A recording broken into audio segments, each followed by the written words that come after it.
This is the Affordable Housing and Sustainable Preservation session. My name is Ellie Cowan. I am the Director of Advocacy for Preservation Maryland. And just as sort of a recap of this past legislative session, the 2018 Maryland General Assembly session, Preservation Maryland with our partners worked very hard and were able to add an affordable housing piece to the large commercial state historic tax credit.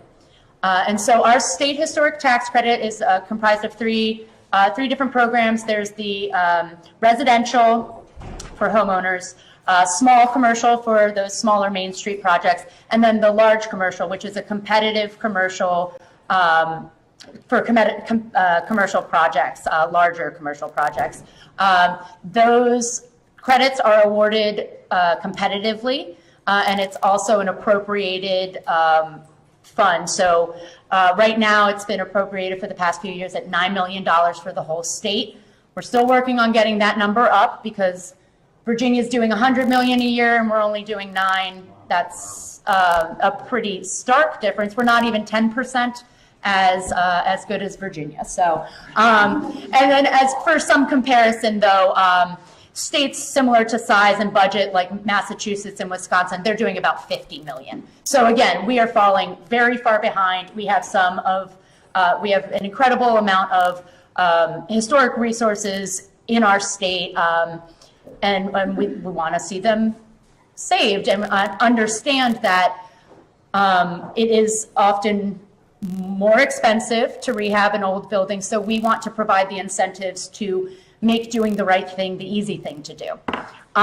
So this past session, it's a 20% credit of the qualified rehabilitation expenditures for those large commercial projects. Right now, you can have an additional 5% if those projects result in affordable housing. So we were really happy that we were able to get that through, that our General Assembly sees the value of utilizing the already built environment to provide affordable housing, because I think, you know, as many of you know, historic neighborhoods and where these historic buildings are located often tend to be close to job centers, close to population centers, close to public transit, sort of ticks a lot of boxes that affordable housing advocates really look for when we're looking for the right place to put this. And so we have a wonderful panel today of experts who are going to talk about how to get these projects done, because it's one thing to have the incentives there, it's another to actually put these projects together, and it takes a lot of hard work to do that, and they're going to be discussing how.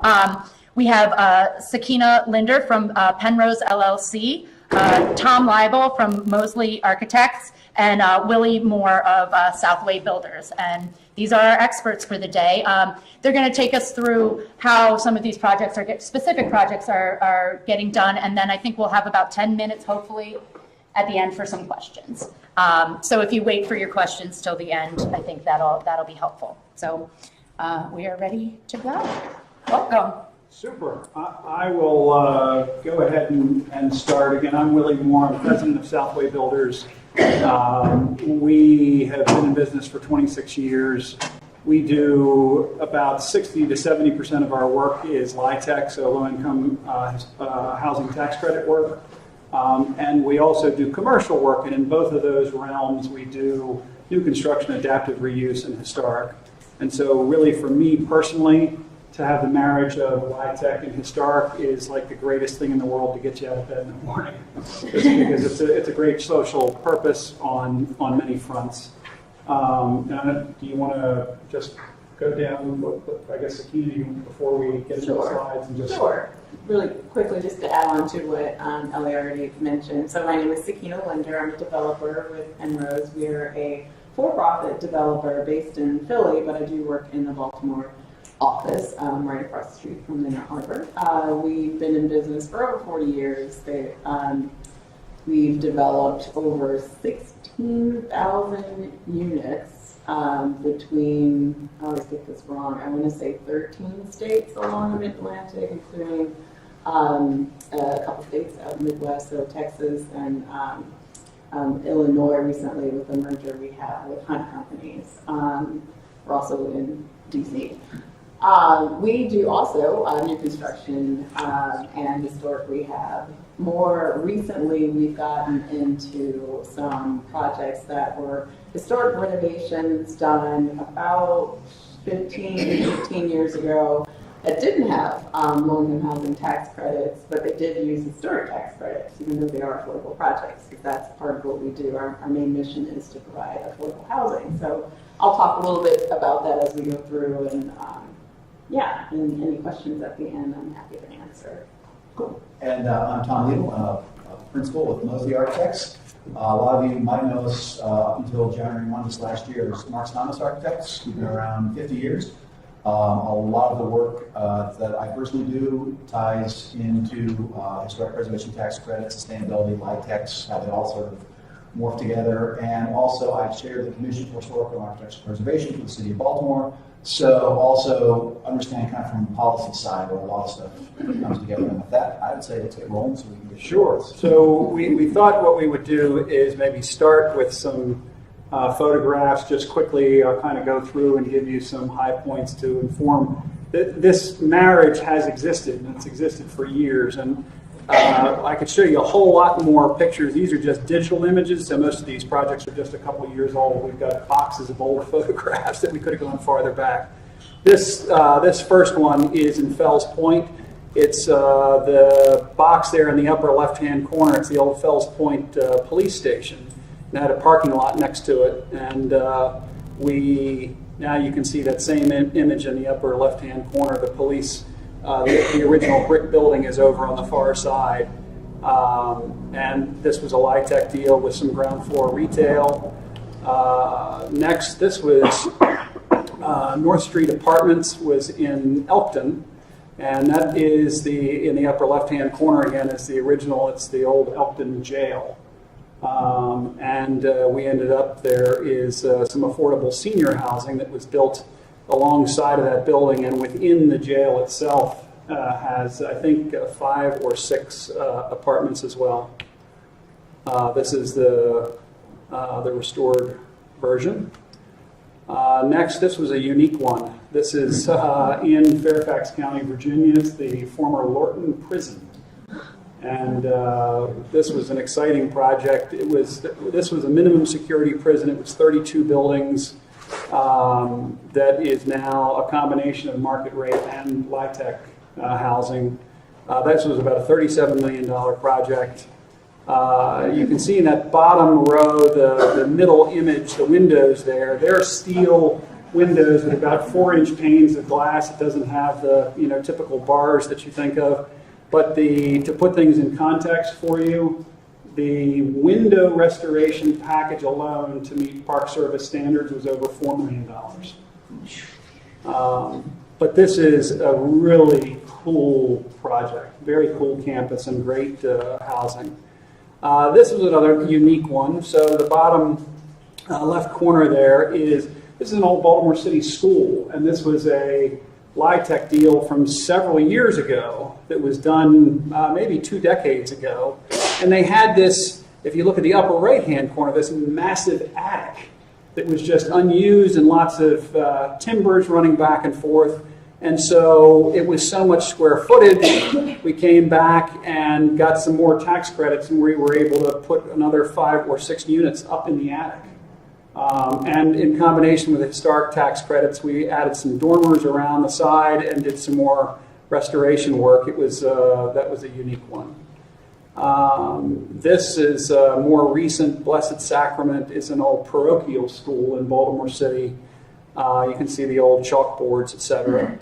And now that is all. We've done actually several. The school conversions, really, the classroom sizes, etc., are really quite unique and compatible for turning into units, apartment units.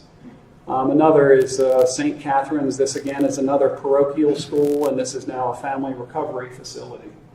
So you can see those finished units. And I think so. And this was unique. This was for Women's Housing Coalition. And this original house was for Mr. Bacharach, who was the photographer who photographed Abe Lincoln presenting his Gettysburg Address. And this little red building in the upper left-hand corner was actually his studio, where he would process his photographs. And apparently at some time in the house's history, Gertrude Stein lived there for a short bit. And this was in Reservoir Hill in Baltimore City, and as you can see, it's one of the few. It was built as a freestanding house, and then ended up having some row houses built on the end of it. But this was the end result, and this is transitional housing for women. And this was very exciting because the before and after was really quite dramatic. And so I'm going to pass the buck. We're going to get into the meat and potatoes of conversation here and what one needs to know. I don't know, Tom, if you want to sort of start, or Sakina. Sure. Sort of actually, You want to go back and you could actually pass the. All right, then we'll have to call for slide then. So part also is that as Sakina can attest, there's a lot of potential brain damage involved in projects like this, and that typically, if it's historic, especially if you're trying to do affordable housing, you can't use just historic tax credits. You're looking at LIHTC, you're looking at brownfield funds, you're looking at all sorts of different funding streams. And what the entire team needs to recognize is the requirements for each of those, and they each have different overlapping requirements, and it can get really tricky at times. But from the work we saw that really just showed that you can do extraordinary projects if you're willing to embrace the challenges of complex finance. And so with that, I'm going to kind of walk through kind of a top 10 list that I've kind of gathered over the years of things to look out for when you're doing an historic tax credit project. So, number one, historic tax credit projects are not difficult. They're complex, but not difficult. And once again, if you know the rules, you know the regulations, you follow the procedures, once you've got those figured out, it's like anything else. If you've done a LIHTC deal, it's the same thing. There are rules, procedures you follow. If you've done historic preservation tax credits, on the flip side, LIHTC's a different set of rules. But as long as you follow those, you're fine. Next. Right, before we go to the next one, and I just wanted to make sure that everyone understands what LIHTC is, a low-income housing tax credit. So we're referring to a federal program.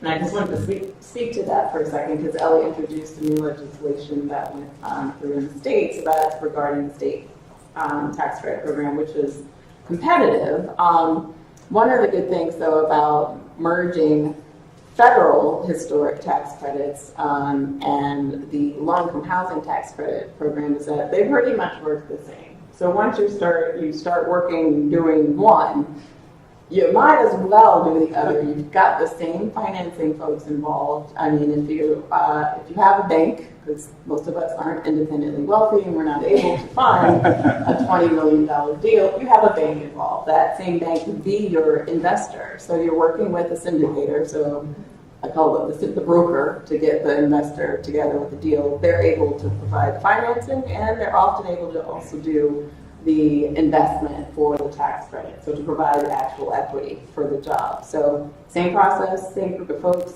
same attorney fees. And I actually would mention that you have to have gotten the low-income house, the LIHTC, to get that extra 5% from the historic preservation. So that was how, we sort of guaranteed. Thank you for adding that. Yeah, that's a good point to make. Yeah, so not only should you be doing it, you have to. So, thank you. yeah, sorry. Yeah, no, and that's also, I'm sorry, you bring up another good point. So if you're already, everybody's looking at the state program, and because you need now the affordable housing, the low-income housing tax credit approval to get that 5%, you're already merging both a federal, so low-income housing tax credit program, and the state historic tax credit program, as well as the federal historic tax credit program. So you're really doing all kinds of leveraging just from, they just kind of all merge. Anyway, we can get into questions later with how that works, but it's just kind of a no-brainer to me because you're doing it already. Once you're willing to embrace the brain damage. But yes, embrace the brain damage. So yeah, you have no brain left. No-brainer. So, number two, build a team with development, design, and construction experience to understand the challenges ahead. If you have either done historic tax credits but no light tax, or done light tax but no historic tax credits, make sure you bring a design and construction team on that dealt with this before. What you don't want to do is have all three partners in a project like this go, I've never done this before, what could possibly go wrong? Exactly. So, and if you're a developer and you've done this stuff before, and you work with architects who've done stuff before, then you might take a chance on a contractor who's done it before. So look, we know enough to help give guidance, but make sure you've got expertise on your team to help guide you through the process. And as a preservation conference, I presume that most of the people in the room have a sense for doing historic tax credit work. And so you understand the breadth of the level of importance for following the rule book, the Park Service rule book or whichever entity. And so, as Tom is saying, it is equally important if you're contemplating entering the LIHTC arena, you really need to make sure that you've got a partner who has done this before. All kinds of paperwork associated with Yes, and just the rule books are complementary, but they're also different. And it's just making sure that your team has that experience in both realms to be able to merge them together easily. Number 3, talk to preservation officials early on. Once again, what we preach is that you look at the building, you kind of walk through, see what the challenges are, and when you have the opportunity, you discuss it with your local preservation officials, with NHT, with Park Service, you can get their attention, so that you are engaged in a conversation about what the challenges of the project are and what your proposed remedy is to kind of fix some conditions. So, and on top of that, don't hide anything. If there's something going on, there's a really cool, historic ceiling behind that, drop ceiling. Don't pretend it doesn't exist. Share oh yeah, they'll never know until they do, and they're not happy when that happens. So, and parallel to that, number 4 would be a great talking point. Just before we go to 4, just again with talking to your preservation officials early and often, as well as your state, finance agent, housing agency, since they also have pre-conference meetings about projects, because they do have requirements that may not always fit your particular building, so you have something a little bit wonky about your site, and you're like, it's going to cost a little bit more to get X, Y, and Z done. With low-income housing tax credit projects, there are limits to how much construction you can actually put into your construction job area, your eligible basis even. If you have that discussion with your state housing agency, often they can tell you about the different waivers that are available. You can add that to your application when you apply. It's not that, oh, shoot, we need X, we need so much money, let's not even bother. No, there are waivers available. You just need to talk to your housing officials about it before you go in with an application and just get denied just like that. And to clarify, in case you are wondering, the preservation world is filled with people that love preservation. We all love doing this stuff and we want to keep it happening. So those consultants that you're working with, we're drinking the same Kool-Aid. And if you're thinking about LIHTC, you may wonder, geez, well, how receptive are they to this? They're very receptive. Every project that we've done with the state that have been both combination LIHTC and historic, they've been very receptive because the bottom line is the end product is way cool. It has so much more character than a lot of projects that you can build new from the ground. So they drink that same Kool-Aid and can be equally excited about it. So don't be intimidated by that. And with 4, in parallel to this, talk to your building code officials. Same thing. If you're an old building, inevitably you're going to have a non-code compliant condition. And you hear people rail all the time, oh, building officials, they're difficult to work with, the inspector's a pain, they won't give me what I want to do. Well, if you walk in and sort of have a conversation, here's the code, here's where we're not in compliance, here's how we get it kind of equivalent intention to meet the code, how about sort of a waiver or a variance for the code. they're willing to work. Same thing, I'm talking about, the light tech officials. Everyone wants to make sure this happens, and if you engage in a conversation about it and not walk in saying, I need this to make it work, but here's some thoughts we have, here's some approach to it, you'll find even light tech, oh, actually, we have some funding for that, by the way. So, not only are we going to acknowledge the challenge, we'll throw money at it to help solve this problem. But it's a matter of being honesty and communication with folks about what's going on and the challenges are. And folks are great to work with if you, once again, don't try and hide anything. Which kind of goes on to 5 from here, if I'm not mistaken, is be honest and offer full disclosure. What Jim will do is sort of hide a condition, conceal a condition, and think, oh, maybe they won't notice. And then you get in your final inspection and going, oh, well, that sticker's non-compliant, or oh, that doesn't work, and all of a sudden you're shut down. You can't get occupancy, there's tax credits on the line, and it's December 28th, and people are really freaking out. And just in general, all this stuff can be addressed early on so that there's a common understanding. And one of the things that I think we all have worked hard over our decades of work in these various firms is to build up a certain amount of credibility with code officials. And I've found it to be helpful that when we're going into a project, whether it's on the historic side or the building code side, I think we all have a measure of standing saying, look, we tell the truth, we do what we say we're going to do, we follow our commitments, and with that, we're probably given a little more latitude to go, okay, I get this is good. On the flip side, the first day you get caught lying to someone, your credibility is shot, and then they're much more aggressive on that, on sort of any sort of enforcement mechanism, you've lost all that goodwill. So, once again, talk to folks, share what's going on, don't hide anything. Same thing goes again with your housing finance officials. If you have a project that already has a covenant on it, any sort of covenant if it's about, so if it is already under some sort of affordable housing covenant, and you want to change the mix, and you're like, it's a local jurisdiction, maybe nobody. You gotta get that stuff out early because that will end your closing just like that. So just going back to that, making sure that you've dug up the information about the building and understand what other criteria could have already been placed on that property before you decide to make it 100% affordable or a mixed income community or something like that. Do you understand what's already existing? And this is one of my big things that I preach is, always carry construction contingency funds and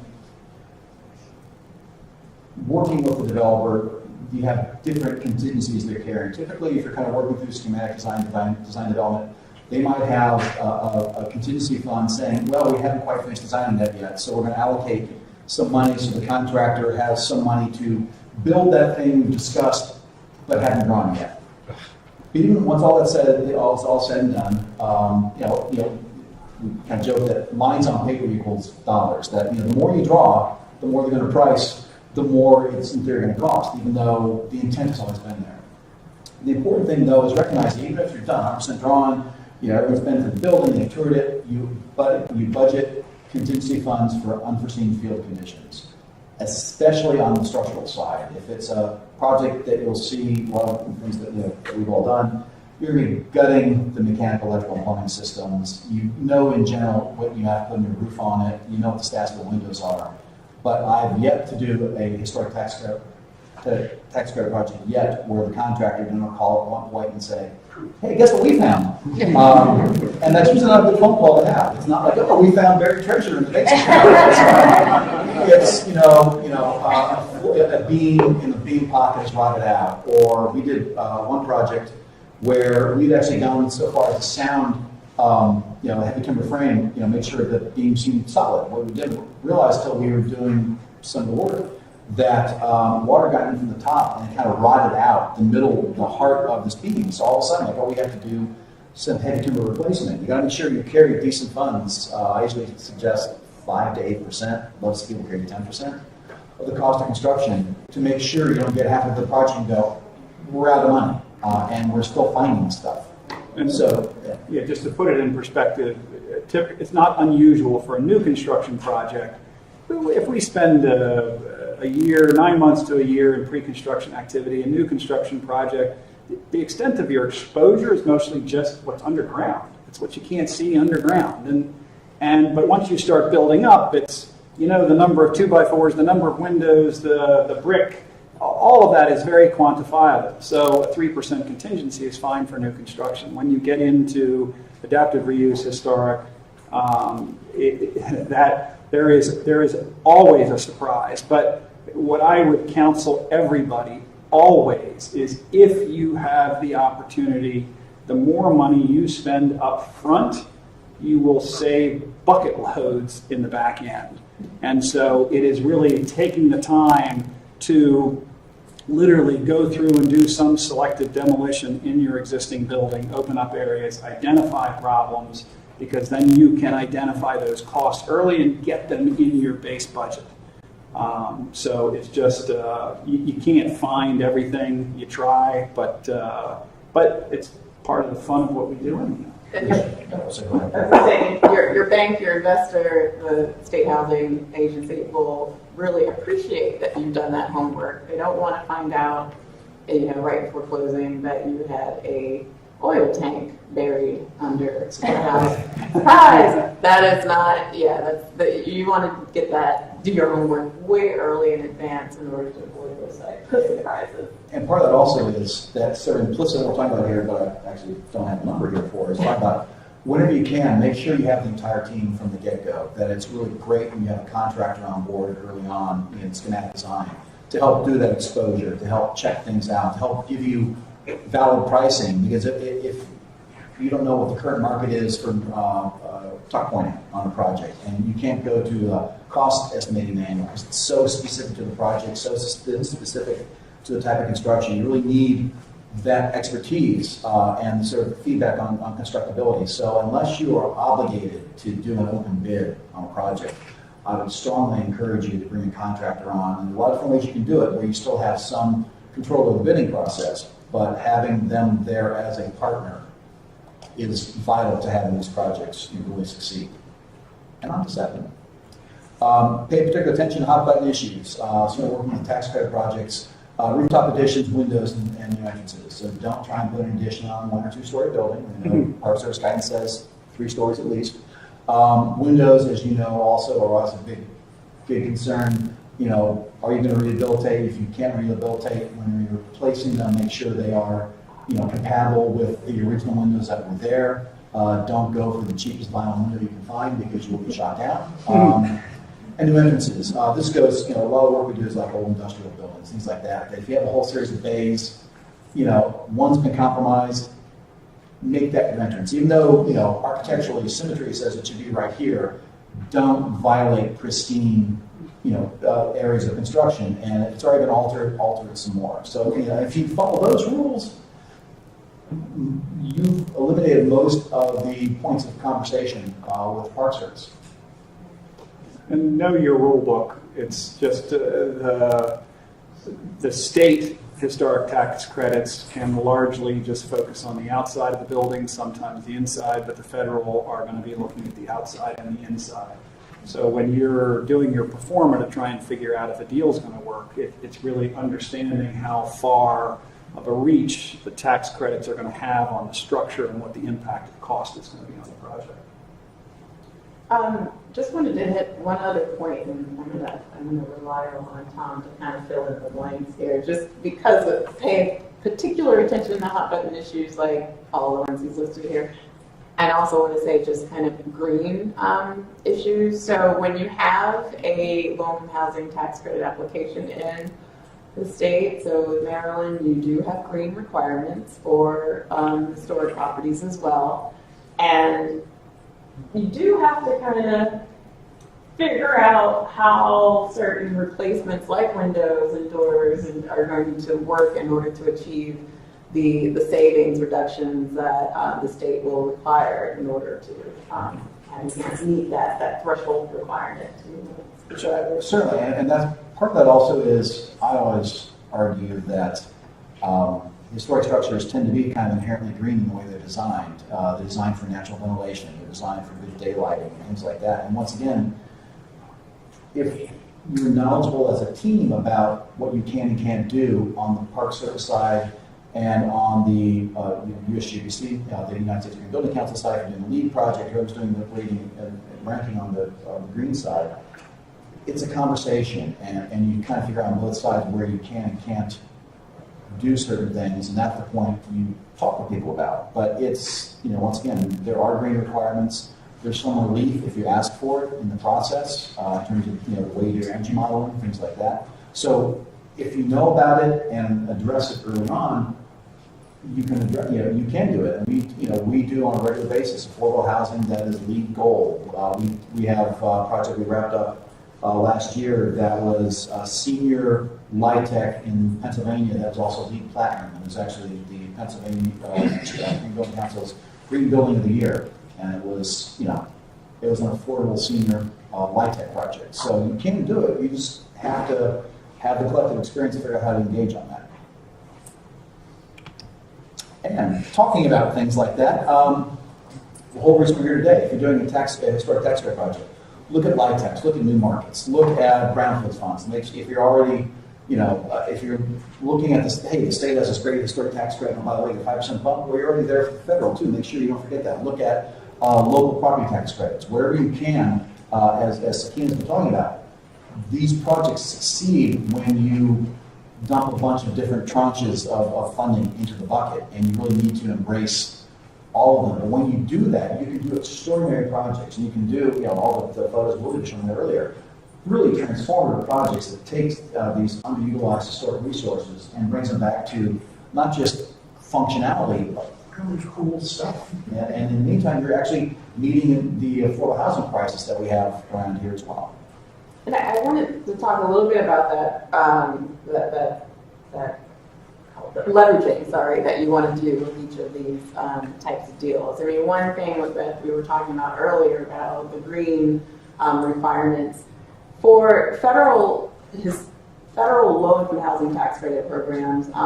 You do have the option of going for a competitive or non-competitive application.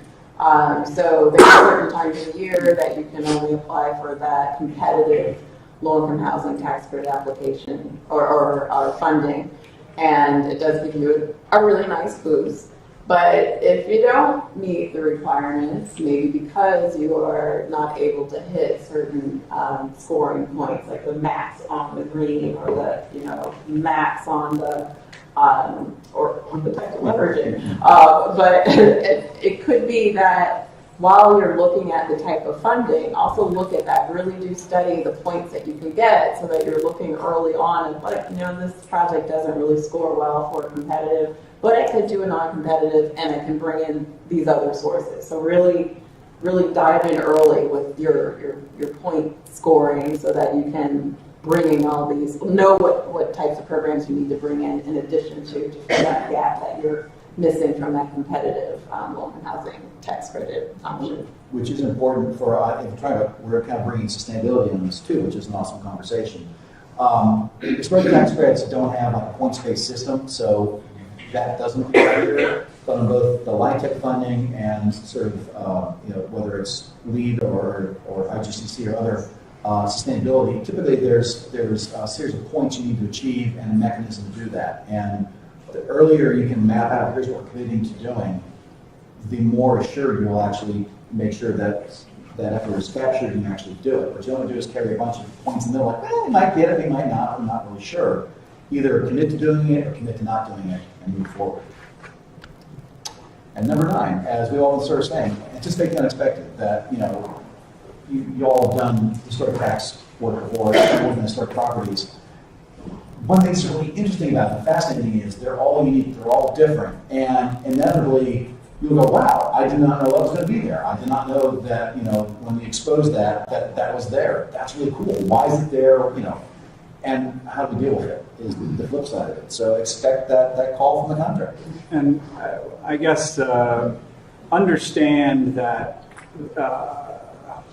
there are obvious challenges, and what I'll say are obvious challenges. And just so one example is taking an existing historic building. If you're going to go LIHTC, you're going to have very stringent accessibility requirements. And that is sometimes the biggest challenge, is figuring out a way to get an accessible route into a building whose first floor is 4 feet above grade. And that's 4 feet is 48 inches, is 48 feet of ramp.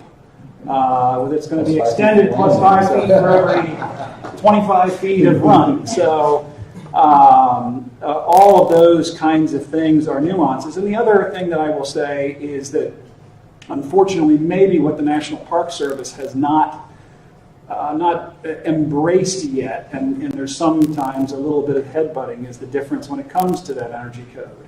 Is so that Lorton Prison project, if you remember the picture with the windows, that was an exposed brick wall. All of those units have exposed brick walls.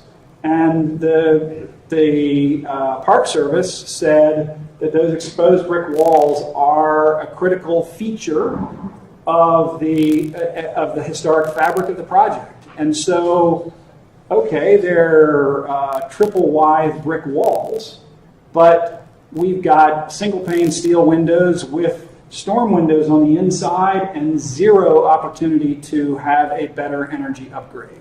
And so that actually required a waiver from, that was a VHDA project, which they ultimately were willing to do to allow the project to move forward, but it's not always seamless. There are challenges in these things.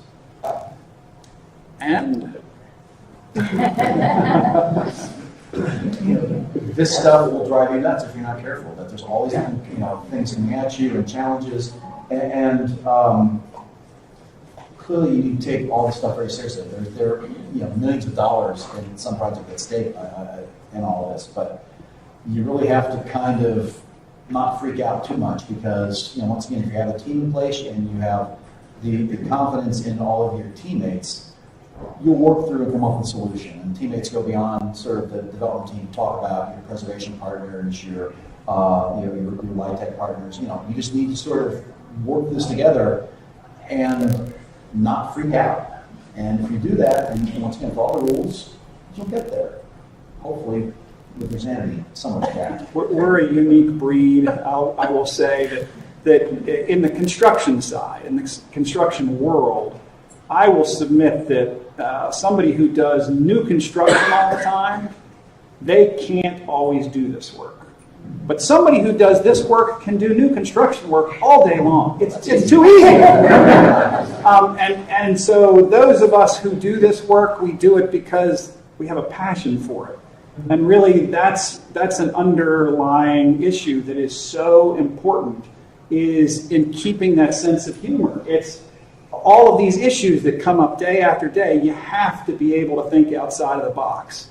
And when they come up, that's sort of the reward of why we do what we do, because it affords us the ability to problem solve and come up with unique solutions to create an end product that can't be replicated. I mean, the details that exist in these old buildings are just too cool, and they have to be preserved. So the problems are water off the duck's back, and you move on to the next one, and you can't let it drive you crazy. Is that questions? Oh, no, I'm sorry. Yes. We had one. And this is really just, and Sakina can talk more, and she touched on it, is just the obvious benefits and green features. And we are doing a whole lot more for the environment by preserving existing structures than we are by tearing it down and building something new, or going into a green field and building something new. We've got existing infrastructure. We've got all the stuff is there. Let's take advantage of it. It's why we all want to do this to begin with, because you're not going to build a new building that looks like that anymore. You just can't afford it. And the character of that is irreplaceable. But actually, it was interesting. We've done some modeling, some studies on this, and one of the things that a couple of years ago was a big talk about embodied energy, and to somehow, from a sustainability standpoint, value of the energies are expended in the buildings. And the problem is you actually really can't do that. In economics, it's called sunk cost. That you really can't value that, because it's, whether you preserve the building or demolish it and build new, that energy is already expended. What you can't start talking about is that avoided impact. And so when we did a project called Miller's Court a couple of years ago, which was affordable Liebel preservation project. Did some math. It's a long story I got there, but did a sort of thought experiment that we could either restore the building that's here right now, or we could demolish that building and build a new building of the same size in its place. And looking at just the kind of the individual site impact, it would take, and that new building would be net zero energy. So the big talk in sustainability is that building, produces as much energy as it consumes. It's kind of the gold standard these days. So brand new net zero energy building versus preservation with, we did a lot of work to make it much more energy efficient, but still within the historic structure, you still need to give it some energy. You'd have to operate that building for roughly 24 years. That new building, net zero, with no energy inputs, no repairs, to recover the energy expended demolishing the existing structure and building new. Not looking at the existing energy that are spent to do the building. Even more interesting is Miller's Court, for example, is it's in an urban fabric. It sits in the Runington, South Charles Village neighborhood in Baltimore City. But modeling that versus a new building of same size in a traditional suburban location, we start factoring a lot more data miles traveled. You have to drive back and forth. All of a sudden, the years to operate net zero, factoring in the additional commuting effort, driving to the building and the energy spent of that, rises to over 60 years.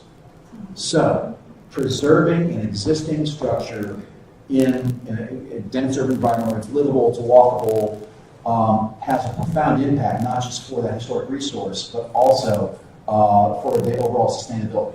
So, that's us. Question?